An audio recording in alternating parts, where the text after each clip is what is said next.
Ano po issue dito, ma'am, sa 170 hectares ba tama? Ano po? 114 hectares. 114. Okay, okay, Doc. Yung 60 hectares po ay may collective CLOA na kung tutuusin po ay nagreklamo yung mga sabi nila ay di daw po angkop sa pagtatanim dahil malalim parating binabaha ang lupang binigay sa kanila ng gobyerno. Yan po ang pumasa sa Joint Inspection Team noong 2000-2001 ng Land Bank, DAR at DA. Pero sabi nga po, yung mga nabigyan ng pwesto para magtanim dito po ay ito po ay 27, ito ay 22, 25 and 22, bali 47 po, at saka ito 13. Ngayon, ito po ay gusto pa po, yung remaining areas, gusto pa pong kunin ng DAR.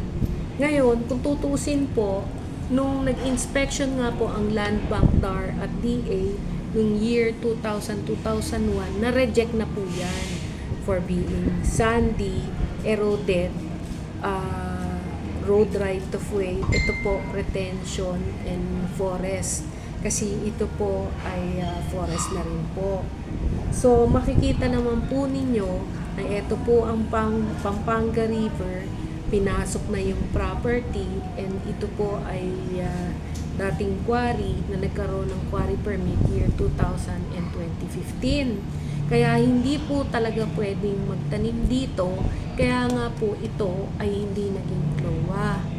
Ngayon, ang subject matter po na gusto pong kunin ng DAR ay itong na-reject na nung araw for being sandy, eroded, road right of way. Ayan po. Ngayon, nung nagsukat po ang DAR, hindi nga po magsara kasi mali na po ang pagkakagawa ng CLOA dito. Kaya hindi po yan talaga magsasara. Questionable po ang gustong gawin ng DAR dahil kung hindi nagsasara yan at hindi rin nga po talaga magsasara kasi nga may ilog po sa loob. Paano nyo pong susukatin kung may body of water, ilog? Siyempre po, kung minsan maliit ang ilog, minsan malaki. Di depende kung kailan po kayo nagsukat. But it does not mean na tama ang pagsusukat nyo. Kaya nga po, pagka yan, pinasok ng tubig, ng ilog, hindi po nyo makususukat yan ng maayos. Paano pa po nilang kukunin?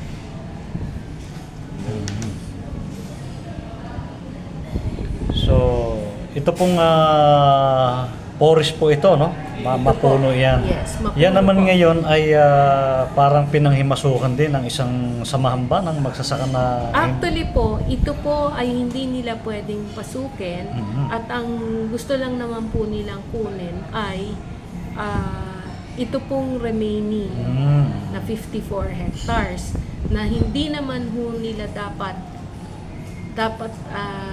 hindi ho pwedeng makuha dahil noon pang nga ho yan na-reject ng Joint Inspection Team ng Land Bank ng DAR at DA.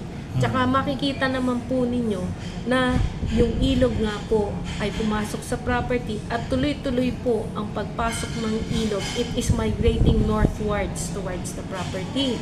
And sinabihan po kami ng Mines and Geosciences Bureau that we have to institute preventive engineering measures para hindi maubos ang property. Paano naman po namin gagastusan ng malaking halaga? Kinukuha nga po. Kahit hindi po, noon pa po na-reject. Isa pa po, part po kasi ng proseso para sa coverage ay kailangan makakuha po ng Certificate of Suitability to Agriculture. Kaya po, nag-request po si Paro Ponyo ng Certificate of Suitability to Agriculture. And not knowing na noong 2006 pa po nag-issue ang Department of Agriculture ng Certificate of Non-Suitability to Agricultural Production. Therefore, nung nag-request po si Paro Ponyo itong June 2023, hindi po niya alam na yun nga po, yung lumabas na certification is just a mere reaffirmation of the 2006 Certificate of Non-Suitability to Agricultural Production issued by the Department of Agriculture noong 2006 pa po. Okay, mga kailan naman pumasok itong mga grupo na gustong kunin itong mga bahaging ito na hindi agricultural area? Noon pa po kasi sila nagpipilit na pumasok at there were several instances na nagkaroon na po ng paghaharap sa barangay at nagkaroon pa po ng agreement. Meron pong agreement dyan na yung mga pamunuan ng samahang magsasaka ng Barangay San Mariano, San Antonio, Nueva Ecija na hindi po registered. Therefore, they do not have the legal personality to fight for what they are fighting for dahil hindi nga po sila registered. Sila po ay nangunguna sa pagkuha dahil ang ginagawa lang po nila ay kumukuha ng pwesto kung saan-saan. Kaya paulit-ulit po silang nagbebenta. At inireklamo po sila ng mga kasama nila sa samahan dahil meron pong silang mga sinumpaang salaysay, affidavit na nagsasabi na inagaw lang daw po nila yung lupa sa may-ari. Bakit daw po aagawin pa sa kanya yung lupang inagaw lang daw po sa totoong may-ari ng lupa. Mga nagre-reklamo po sila na ang sinasabi ay hindi sila makapagbigay ng butaw at bakit sila aagawan ng lupa. Yun daw pong lupang binigay sa kanila ay hindi angkop sa pagtatanim. Kaya nalugi lang po sila. Sino yung nagbigay ng lupa sa kanila naman, ma'am? Yung officers po ng samahan. Pinasok nila talaga, no? Opo. Yung officers po ng samahan ay mga nakapirma. Kaya hindi po nila pwedeng i-deny yung mga naging pagbebenta. Actually, sa kasalukuyan, ma'am, ay patuloy ang laban dyan, ano? Ano ang ginagawa pang aksyon ng mga may parang nabanggit na may paro na parang may maling ginagawa dito sa sila pa ay nakikipag-ugnayan dito sa mga samahan na ito, ma'am? Opo. Actually po, ang bali-balita nga ay tatawanan nga po nila. Yes, ma'am. Naloko daw po nila ang DAR, si Senator Marcoleta, si Secretary na pumunta sa lupa, pati daw po yung ilog at yung road right of way, syempre hindi naman po pwedeng taniman yun, ibibigay pa daw po sa kanila. Ba, matindi. Opo. Kasi po, hindi nga po alam ng mga bagong nakaupo na DAR ngayon, na nun pa po yan rejected ng Land Bank, DAR at DA. Kaya nga po, yung mga datihan nasa DAR ay nagsasabi na makakasuhan dahil yung iba po doon ay nakasuhan na sa ombudsman. So sinasabi po nila na yan ay noon pa rejected ng Land Bank, ng DAR, ng DA at may documents naman po.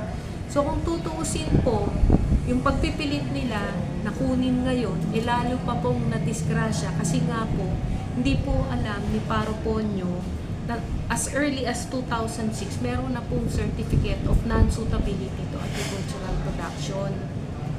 Okay, ma'am. Ma'am, meron ba tayong pwedeng papanagutin dito na gumawa ng kamalian at nakalabag doon sa hindi tamang panuntunan ng lupa na yan ng Opo. Actually yes. po, talaga pong liable po talaga ang mga taga-DAR dito. Kasi Yun.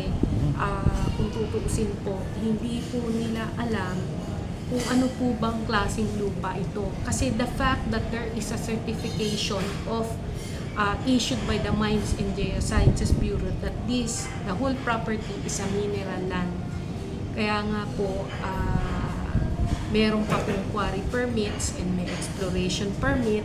Kaya po, and meron pang certification issued by the National Irrigation Authority that there is no irrigation. At hindi po pwedeng lagyan ng irrigation. Kasi nga po, sisipsipin lang po ng kagubatan ng mga So hindi puno. pwede niya dyan, ma'am. Hindi pwede niya, no? Opo. Oh, Never pwede. po na pumasok ang NIA dyan at hindi po sila papasok dahil sisipsipin Kaya river lang daw lang. po Okay. nung mga puno yung patubig. At hindi po pwedeng pakialaman ang mga puno, yan po ay protected ng Department of Environment and Natural Resources. Kaya po kung tutuusin, ito pong buong property, wala na pong jurisdiction ang DAR dito. Dahil this is a mineral land. At may quarry permits, may exploration permit. Ang may jurisdiction po dito ay DNR. Okay, ma'am. Kasi lumilitaw naman na itong mga pagkakamali ng DAR, no? Hindi nila alam o maaring kunwari hindi nila alam na gumagalaw yung lupa pag lumilipat yung ilog sa paglipas ng panahon at sinusukat nila yung pinanggalingan ng ilog na kung pag-aaralan maaring na may ibang may-ari nung pinalilitaw nilang wala at sinusukat nila yon at yun ay nagiging kanila na. Ito isang korupsyon na malaki na nagaganap ngayon dyan sa DAR. Ano masasabi mo sa bagay na? Actually, ganito po. Yun nga po hindi po kasi naiintindihan ng mga tao. Kaya nga po, mabuti po na nai-report nyo para alam Yes, ma'am. po nila. Kasi po, kaya po, ito pong buong property ay sakop po ng San Antonio, Nueva Ecija. Mhm. Ngayon, ang nangyari po kasi, pag tiningnan niyo po itong mapa, ang mga kabahayan ng San Isidro ay nandito sa gilid ng ilog nung araw. Ayan po. Ngayon, dati po kasi ang ilog nandito po sa labas. Kaya lang, yun nga po, ang ilog po ay gumagalaw. Pumasok po ang ilog, papasok. It is migrating northwards. Na kailangan po, noon pa po nag-institute ng river embankment protective measures. But unfortunately, nasira po dahil nagkaroon ng illegal quarry dito. Kaya kinuha po yung mga malalaking bato na nilagay dito para hindi pumasok yung ilog sa property. Kaya lang, napasok nga po. Ngayon, sinabihan po kami ng Mines and Geosciences Bureau that we have to institute preventive engineering measures. Otherwise, mauubos po ang property. Ayan nga po, makikita nyo, malapit na po dun sa forest. Kaya kung tutuusin po, kailangan po sana maintindihan ng DAR na wala na po silang jurisdiction. Wala, dito. ma'am. Wala talaga, ma'am. Opo. Kasi ilog, ma'am, yan eh. Yes po, Anong at saka magkakaroon forest jurisdiction po. ng- yes, ma'am. Oo. Opo. Ngayon, lahat po kasi ng ginagawa dito, kumbaga,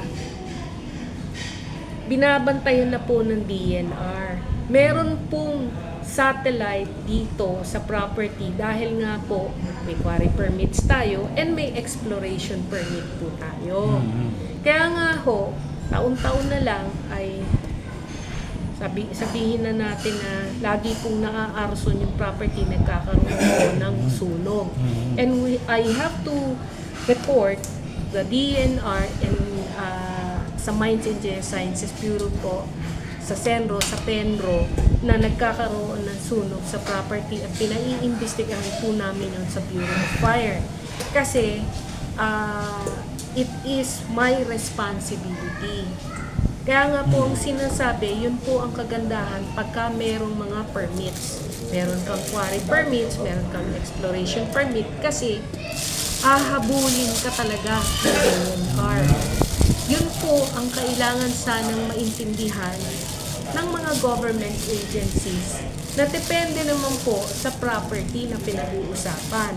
Pag yan po ay not suitable for agricultural production, wala na pong saysay na kunin pa yan ng gobyerno dahil hindi nga po angkop sa agricultural production. Meaning to say, malulugi lang po ang magtatanim dyan at ganun nga po ang sinabi ng mga tao. Inireklamo po nila na di daw po angkop sa pagtatanim ang lupang binigay sa kanila ng gobyerno dahil malalim parating binabaha at kahit na magpatubig ka dyan, pagka tagtuyot, malulugi ka lang kasi mabilis pong bumababa ang tubig dahil mabuhangin nga po ang lupa. Mabilis pong mababa ang tubig, mabilis pong bumababa ang fertilizer. Okay ma'am, medyo maliwanag maliwanag. So, kailangan ko na lang dito man ng siguro ang ating mga taga-subaybay ay kailangan yung mga dokumento ay kung okay lang sa inyo ma'am na yung bawat dokumento ay videohan nyo at ituro nyo kung yung mga pangyayari na yan at sigurado marami, hindi tayo matatapos ngayon. Siguro sa kahit nasa inyong bahay, kung may time kayo ay pwede nyong gawin at ipagsisend lang sa akin at idudugtong natin dito sa ating